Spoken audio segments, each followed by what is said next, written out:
Welcome to Lift Your Legacy. My name is Jacob Rupp, father, husband, and rabbi. And each week we bring you an inspiring person or message to help you unlock your inner potential and create change that will impact the future.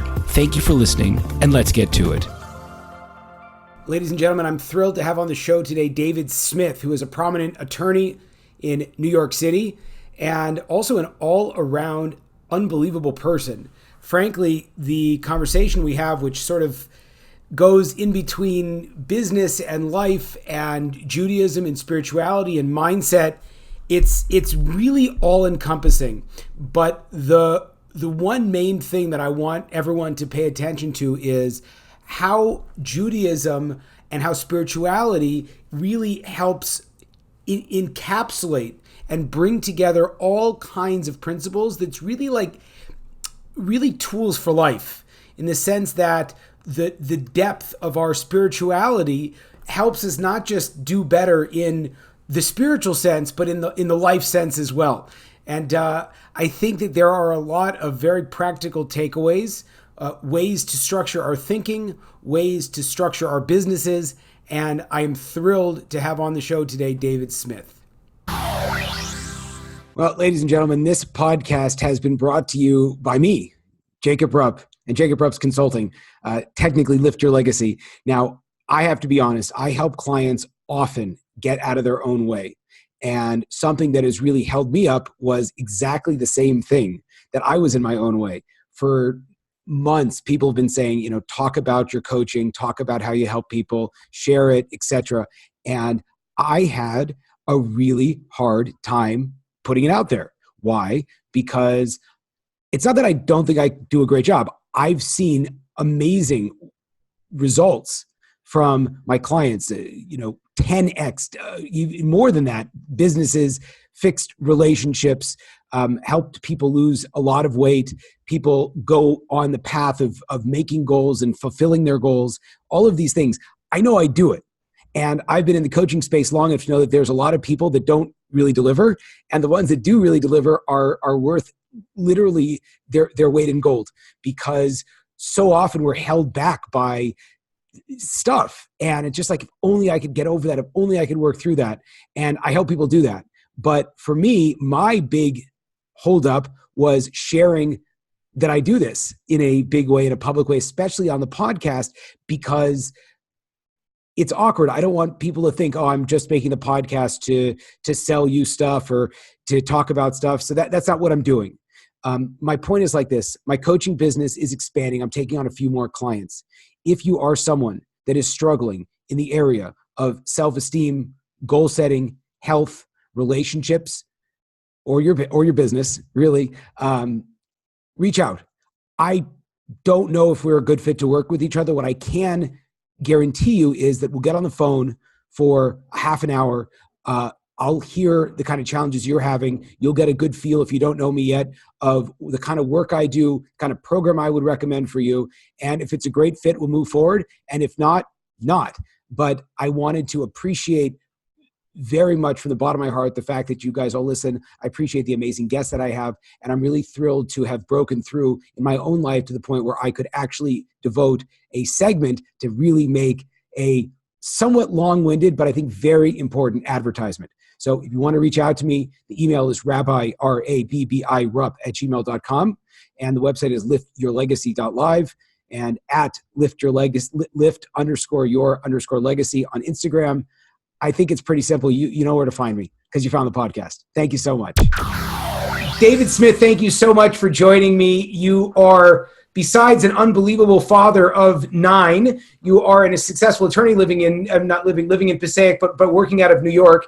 And one of the things that most inspired me about our interview that I had, previously spoken to you about was how much, I guess you could say, of like life wisdom you brought into your practice, and how so many people kind of just get totally sucked up in their careers, and you've really fit this life concept into both the career, the family, etc. So maybe you can give me a little bit of background about how you got to where you are today.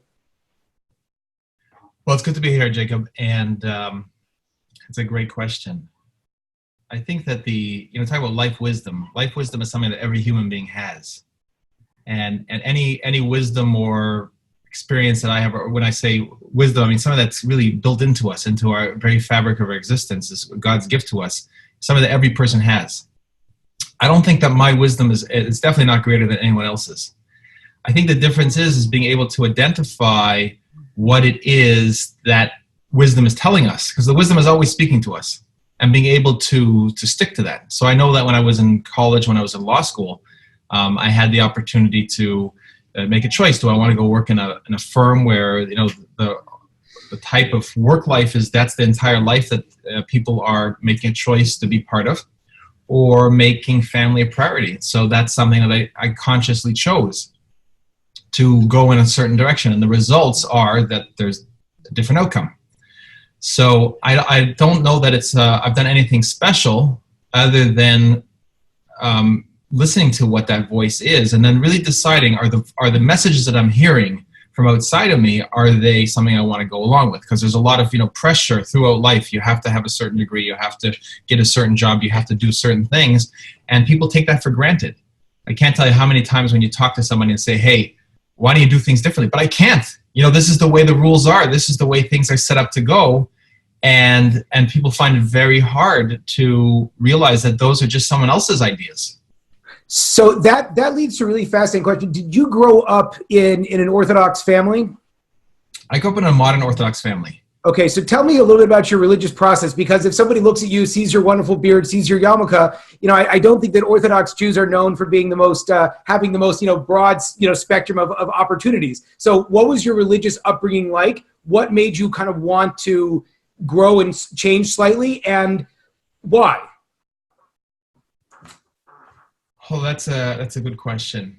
I grew up in a family that was very had a lot of integrity, and also my father. I think one of the greatest spiritual principles. There's many spiritual things I learned from my father. One of them was simplicity. He said, what did Abraham, our father? He came to recognize God, and it was a very simple understanding. And that's what we need to keep connecting to, that very, very simple understanding of the oneness of God. There's nothing besides God. So that was one really important lesson.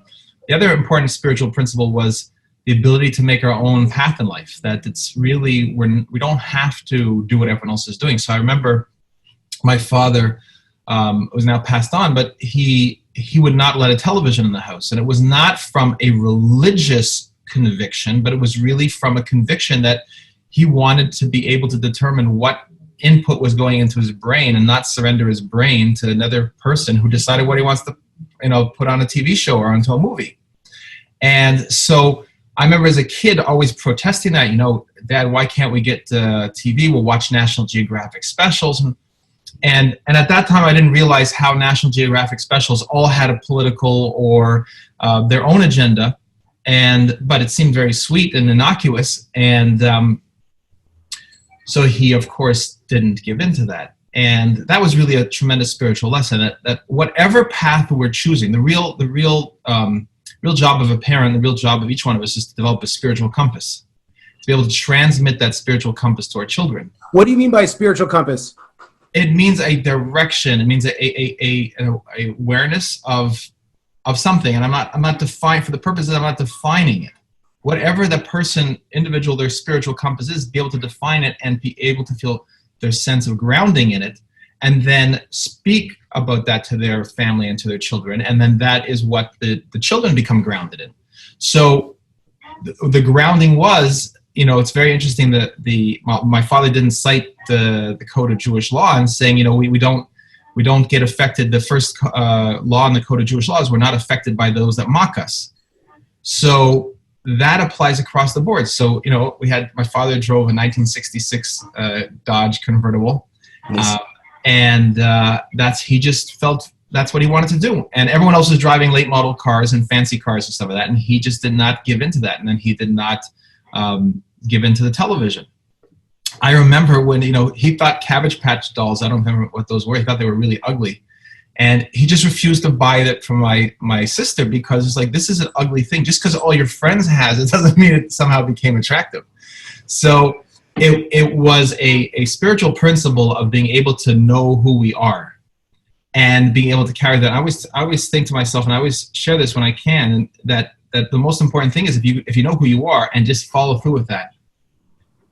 That's more important than exactly the details of what you are. So this might take us in a slightly off-topic direction, but I'm curious. I think one of the big struggles that a lot of people have is we define ourselves by, I guess you could say, external definitions. What are you? And usually most people would say their profession, or, like they pick these external things as who they are. And then should the profession change, or, should they have a financial setback or a health setback, they have lost this sense of self because they've always defined themselves based on who they are or who they're in a relationship with. So how do you develop a sense of who you are that is independent and allows you to grow into the different things that you're passionate about?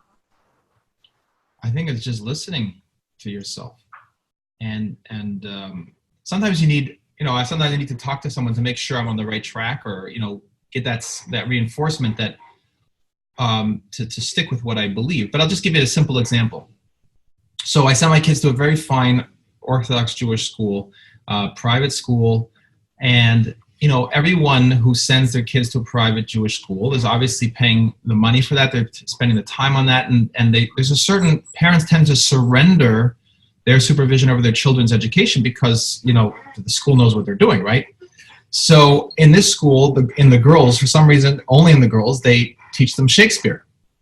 Now, the point of what I'm going to say now is not to argue for or against Shakespeare, but I just want to bring out the point of defining what works for me. So I learned Shakespeare from grade 7, and I just don't feel I want to. My parents sent me to a private boys' school in Canada, and so we learned Shakespeare and all this kind of, I did not decide that I'm going to become more observant and send my kids to an observant school so they can learn Shakespeare. And again, I'm not going to get into all the problems with Shakespeare, but I decided that I don't want my kids to learn Shakespeare. So I went to the administration and I said, I want my kids exempted from the Shakespeare. Now, what I told my kids was, if you decide later on you want to read Shakespeare, I mean, you can. In fact, I have the Shakespeare books still in my boxes of books, right? You could read Shakespeare if you want, but I want to teach you that you're not beholden to the curriculum that someone else decided.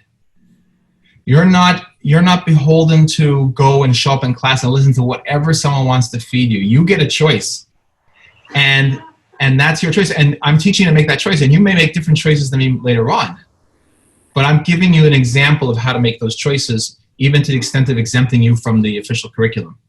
And wow. So that's an example. That's profound. So now we're switch the parenting hat for a second, if we could.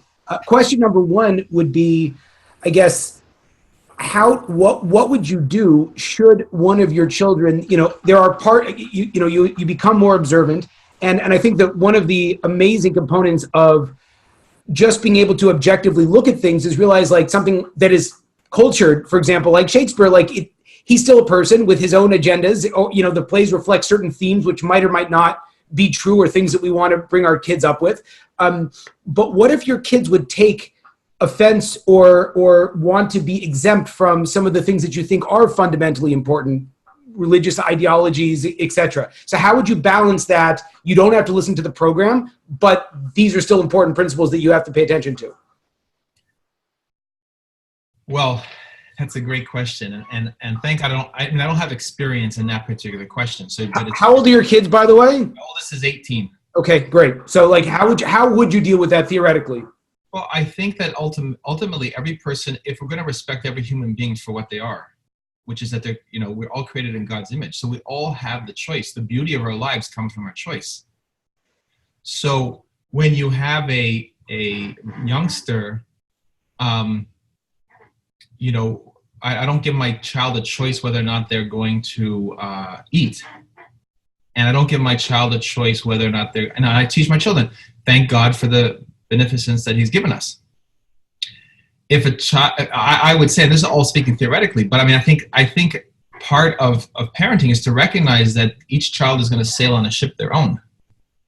And they either will have seen the value of what I have felt is important, or not. And they may, really what's very interesting in the Gemara, it talks about a concept of every person has their Zeir Tvei. Everyone has their thing that's really exciting to them. And that includes Torah mitzvahs. There's some, this assumption that somehow all parts of Torah are equally interesting and you got to like plug through it all is just not really the case. And I don't think that was that way in the previous generations.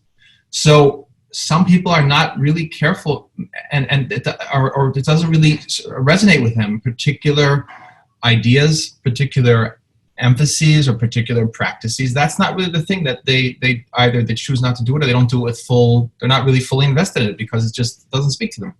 On the other hand, you have things that someone could just be really, this is their thing and they're really excited about that. And we all have that. I think to say otherwise, to pretend that we're all like 100% on everything all the time is just not the reality. So why not just acknowledge that and recognize that each child, each person is going to have their thing that's going to, and also life is ebbs and flows. I mean, the Mittler Rebbe, the second Lubavitch Rebbe, had a Chassid who came to him and complained that he had this beautiful davening. Davening was so, praying was such a wonderful experience. And then after a while, it just was like, there was nothing going. So the Mittler Rebbe answered to him that because God was giving you a taste of what's possible. But that was just a taste to then give you now you have to work on it. But the point is, what do we see from that story? Not everyone wakes up every morning and says, hey, I just want to, do everything that I did yesterday. Person could have a complete ups and downs. And that's part of how God created us. It's interesting, the Rambam in his laws of prayer says that if a person's traveling, they're exempt from the obligations of regular prayer. If they're sick, they're exempt from the obligation of regular prayer. There's all kinds of circumstances in life which take us out of that feeling of like being deeply connected or deeply, motivated to do everything.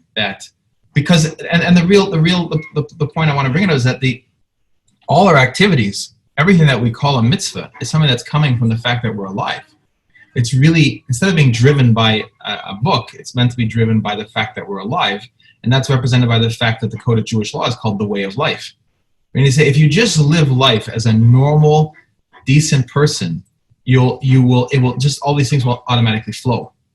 And the more that we're aware that God is creating us and that that's all we are is divine energy, then it naturally, it's appealing to thank God for the food, to want to bind ourselves to a closer relationship to God, to want to ask God for something, to thank God for something.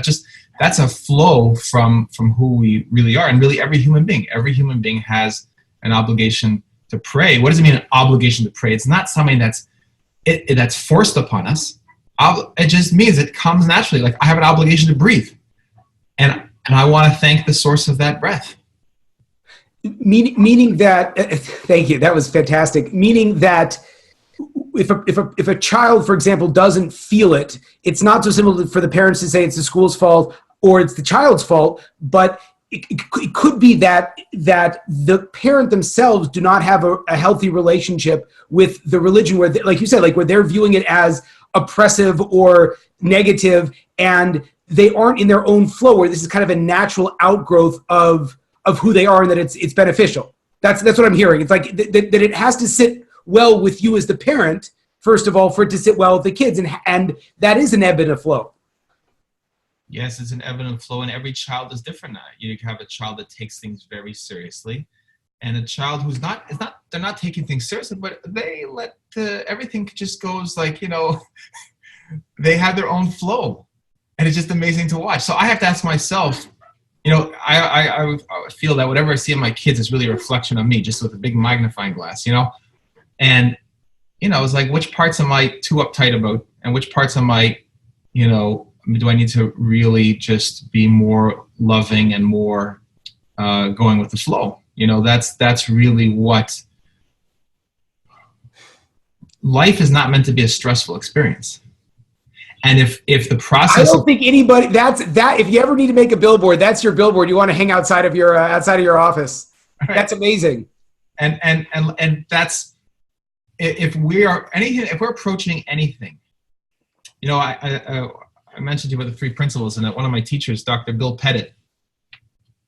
Teachers where? We did religious, college, law school? Well, Bill Pettit, I went to actually in Minneapolis, where you're headed to. Okay. He had given a 3-day workshop called Nothing Lacking, Never Broken, nothing lacking.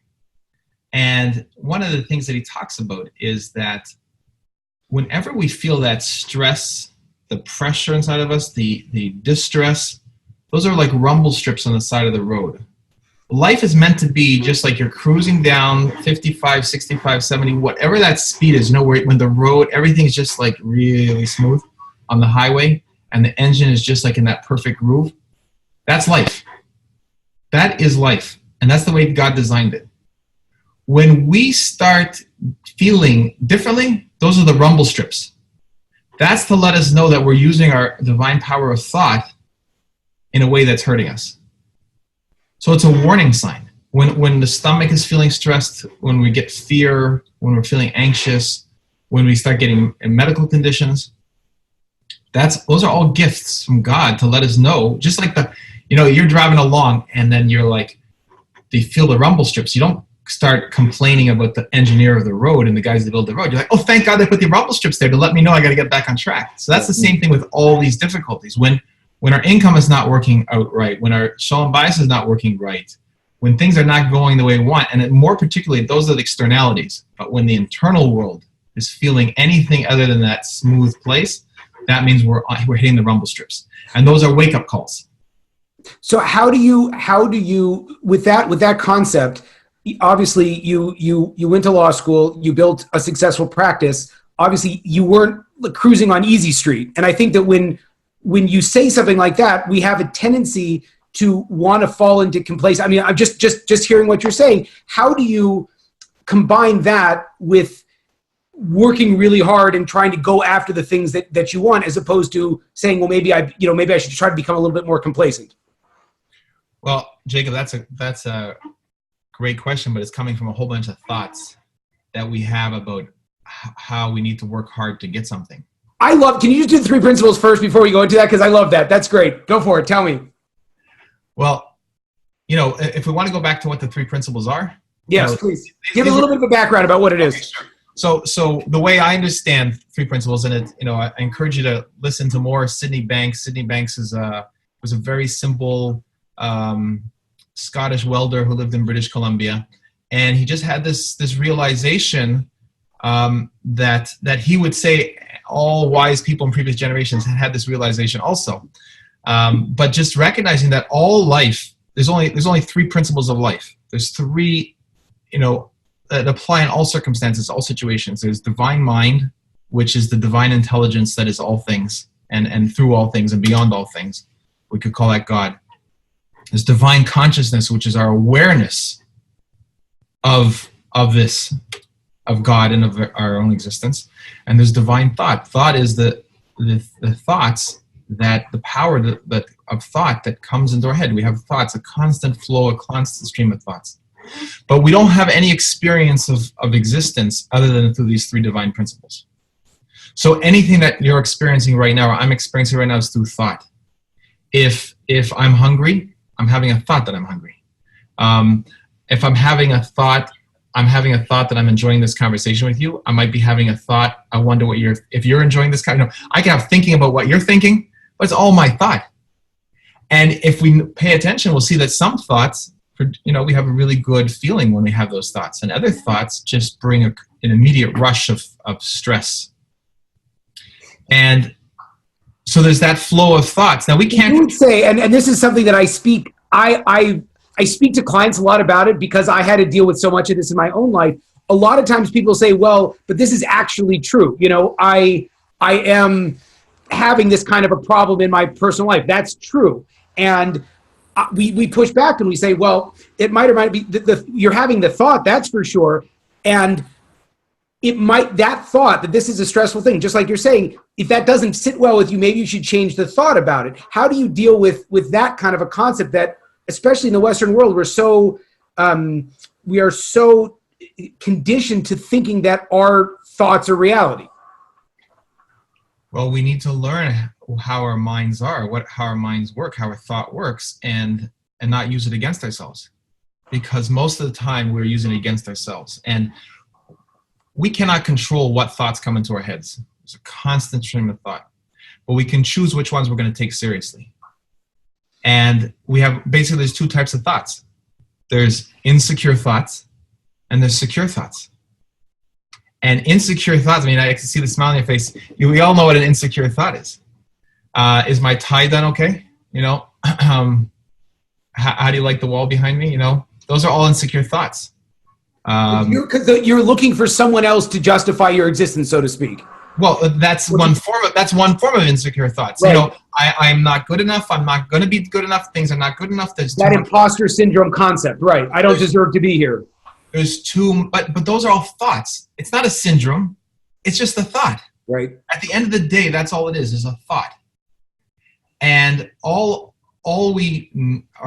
gift that we have is the ability to have a different thought in the next moment. My habitual thinking that I may tend to an insecure thought is only a habit. It's not a disease. It's not a requirement. And it's no one else's fault other than the fact that I continue to habitually think that thought.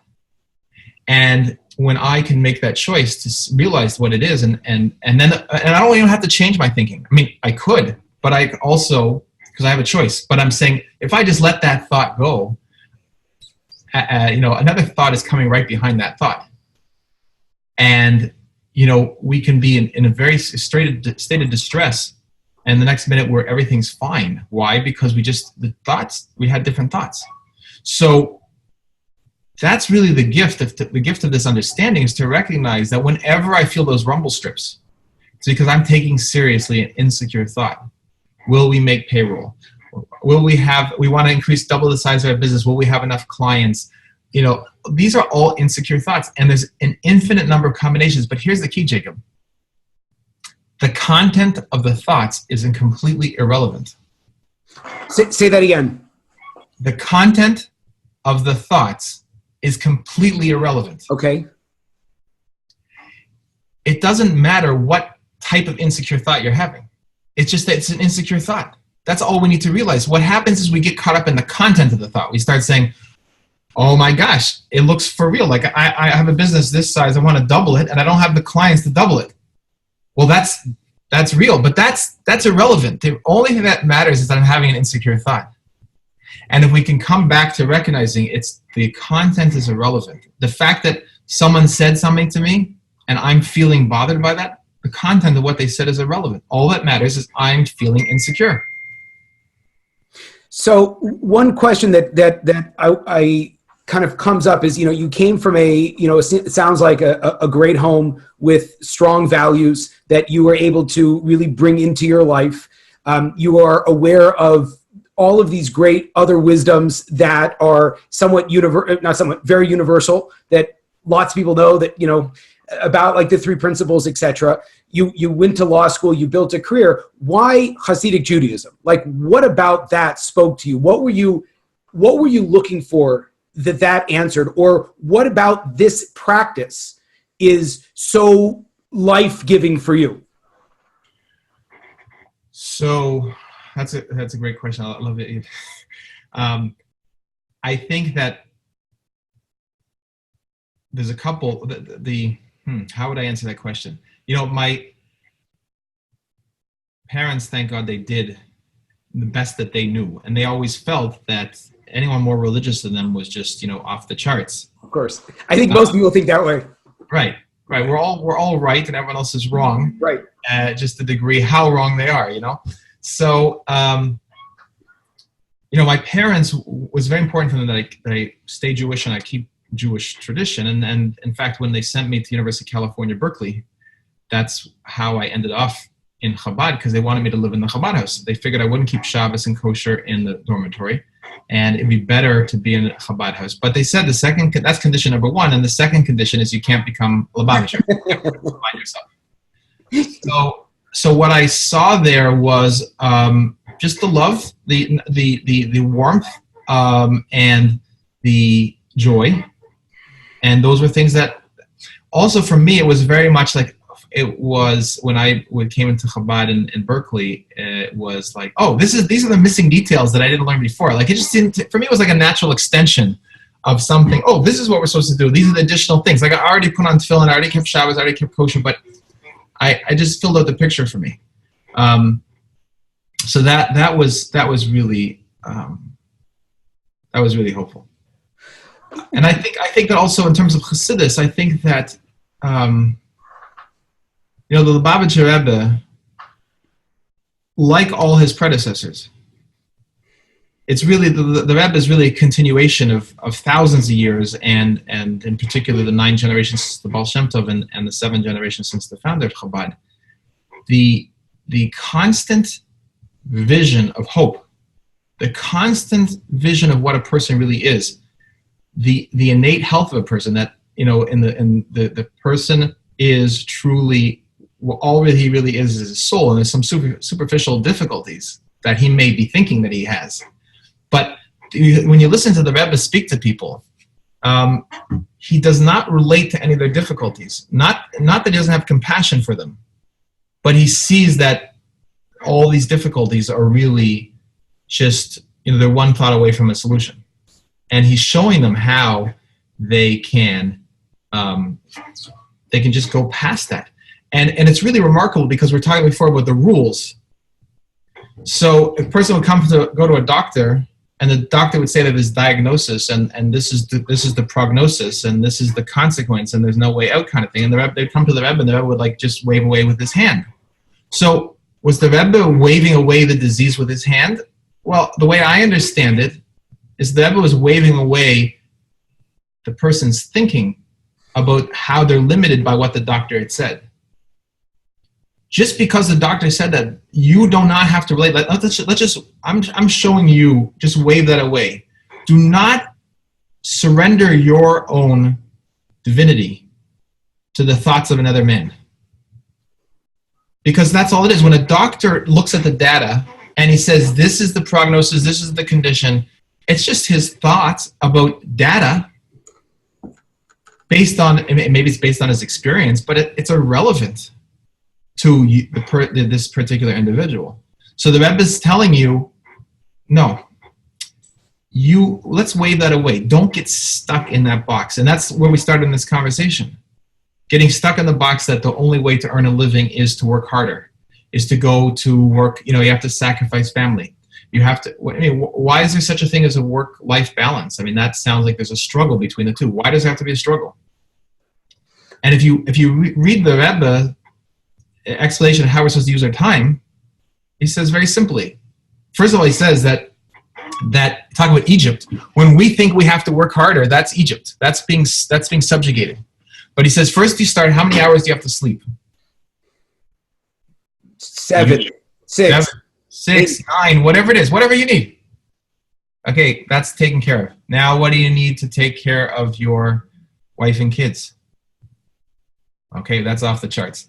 That's not negotiable. What do we need for our spiritual taking care of ourselves spiritually? Again, I don't want to use the word obligation because it just comes, you want to connect yourself to having a broader and higher level of consciousness. That's what learning Torah is. It's not a strain and obligation. Even if you don't even understand the words, if you just look at the words, people think they have to understand all the words that they're learning. No, that's not the thing. That's a secular approach to learning Torah. The way to learn Torah is to just recognize that you are in the presence of divinity, in terms of the presence of God. And whether you understand one word or none of the words or all the words or some of the arguments, that's where you are. If you're in that level of understanding and consciousness, then that's it. You don't have to go anywhere with that. And so that's the gift to be able to recognize that. And then life is just, and we're always coming back to this, I have to do more. But that's not helpful. That's not helpful at all. Whether it's in learning, in davening, we're supposed to be spending more time with our kids. We're supposed to be doing more work. It's all rumble strips warning us that we're off the track.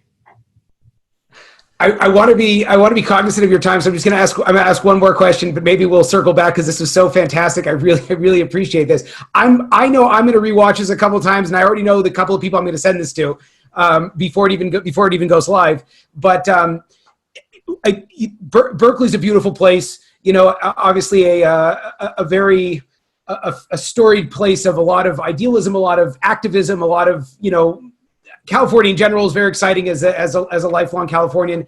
And being in the legal world also, there's a lot of, I guess you could say, expectation. There's a lot of a certain way of thinking. I saw something like being a lawyer is the only profession where there's like a whole sub-profession of people helping people get out of being in that profession. So with all of the noise that's out there, how does a person choose a meaningful life? You're saying you lived in the Chabad house, but you also lived in Berkeley, California. So it's like there was no shortage of other ideas out there. So how did you pick this? And how have you maintained this while being in your corporate environment in New York, in that professional world? So we have the choice to create our own environment. There is no environment other than what we create. And that applies both in the natural world and in the man-made world. We can choose to have a frenetic pace. We can choose to, and it can vary from moment to moment. Meaning to say, I could start my day very relaxed, suddenly have a bunch of insecure, stressful thoughts. And by the way, one thing I wanted to mention, all emotions are the result of a thought. So whenever I'm having an emotion, I know there's a thought behind it. What is that thought? And do I want to take it seriously? So if I am seeing that my level of mental busyness is getting higher and higher, I have a choice. Do I want to stay in there? Or do I want to go back to a quiet mind? Which may mean that I'm only going to do one thing the rest of the day instead of thinking I was going to do 90 things. But I was only going to do one thing anyways, or two things, and probably poorly because I was under such stress. But I think the key is that we make our own environment. We make our own environment. We can make any life that we want. And we can make any work environment that we want. We can make any way that our team members in our firm, how they interact. What do we set as our values? What do we set as our vision? That's something that we could do. And in our firm, I don't have it up on the wall right now because we just, as I said before, we just moved in and we're just getting the walls painted. But the spiritual principles that underlie this firm are really front and center, and everyone in this firm, Jewish and non-Jewish, is part of that. And we review them, and they're up there. And concepts like the importance of faith and hope, and believing that God provides our income, and we're not going to make a penny more than what's been set for us, so we don't have to cut any corners. These are things that I believe, and I can create an environment that will help the people that work with us. Not only does it screen out some people, both as clients and screening out clients. This is very important. What are we willing to do for a client? We're willing to do anything for an honest client who has an honest objective. That's what I think that's what I believe that a lawyer is meant to do. Do anything for an honest client with an honest objective. But if the client's not honest, we want to determine that right away, and we want to screen that person out because it doesn't fit with the world. And I think there was a story with that in the article that you did, which I can get into another time if you wanted to. That's a fascinating story. But we really create the environment, and I'll bring out this concept. The fifth Lubavitcher Rebbe has a Maimer Hasidic, a Hasidic discourse called Maim Rabim. And one of the fascinating things I noticed when I started learning three principles and that understanding was that how this is really what the Alter Rebbe and Tanya was talking about, and what all the Rebbeim are talking about. But in this Maim Rabim, he talks about how it's really our thoughts that get us off track. And thoughts are constantly, it's like water, constantly ebbing and flowing. And when we have a thought in this direction, then our whole body and emotions go after that. And then we have a thought in the other direction, and thoughts and body. It's just going back and forth, and it's crazy making. It's crazy making because then we lose our ability to focus on anything productive, and that's how we can go through our lives. But he shows that that's not how we need to go. We can replace those insecure thoughts with a secure thought.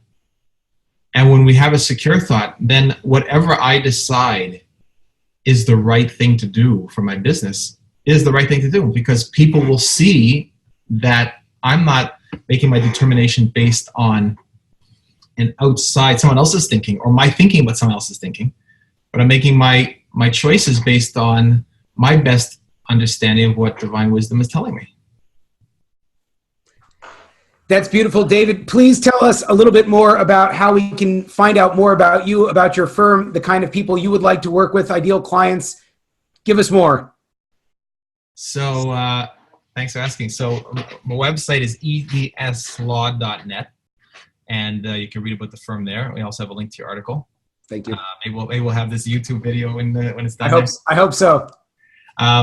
In terms of ideal clients, we're the first thing that on our list of 8 qualifications of an ideal client is that they have integrity, and then if they have to have integrity, they have to be a person that values the work that we're doing. They pay on time, obviously. They send referrals. They have a sense of humor. They're positive and pleasant to deal with. They're spiritual people. These are the things that we look for because, like I said, life is supposed to be meant to be. And when I say supposed to, when we get off on the rumble strips, it's all innocent. It's all innocent. We can gently bring ourselves back. Because when we get in the rumble strips or even fall off the road, it's just because of our thinking. Every human being in history has done the best they can based on the thoughts that they were having and taking seriously. And if we could look at ourselves that way, and the people around us, and really starting with ourselves, but seeing the innocence, the psychological innocence of each one of us, that whatever things we do is only because we're taking seriously some thought in that moment. So we can get back on track right away. And I don't know what I maybe have lost track of your question. That's perfect. That's great. I really that loving understanding of ourselves, that each one of us is really innately healthy. Each one of us has in us that divine wisdom. And no matter how a person is, whether they are sitting in a suit and a tie and looking just fine, or sitting in a psychiatric ward, they are just processing thoughts. It's just thoughts going through them, and they're depending on which ones are taking seriously. And sometimes the people in the suits and the ties, they could be as bad off as the person in the psychiatric or worse. Worse off because they don't have any care. Right. No one's taking care and helping them. But the message for each one of those people is it's all a thought. Every moment is a thought that we're having these thoughts come through. And if we could lovingly look at ourselves in our innate health, see our innate health, see our psychological innocence, see what's really that we've just gone off track a little bit. And it takes nothing to come back on track except the next thought. Amazing. David, thank you so much for the time. It was such a pleasure speaking with you. I really appreciate it. Likewise, Jacob. Thank you. I really hope I have another opportunity. Absolutely.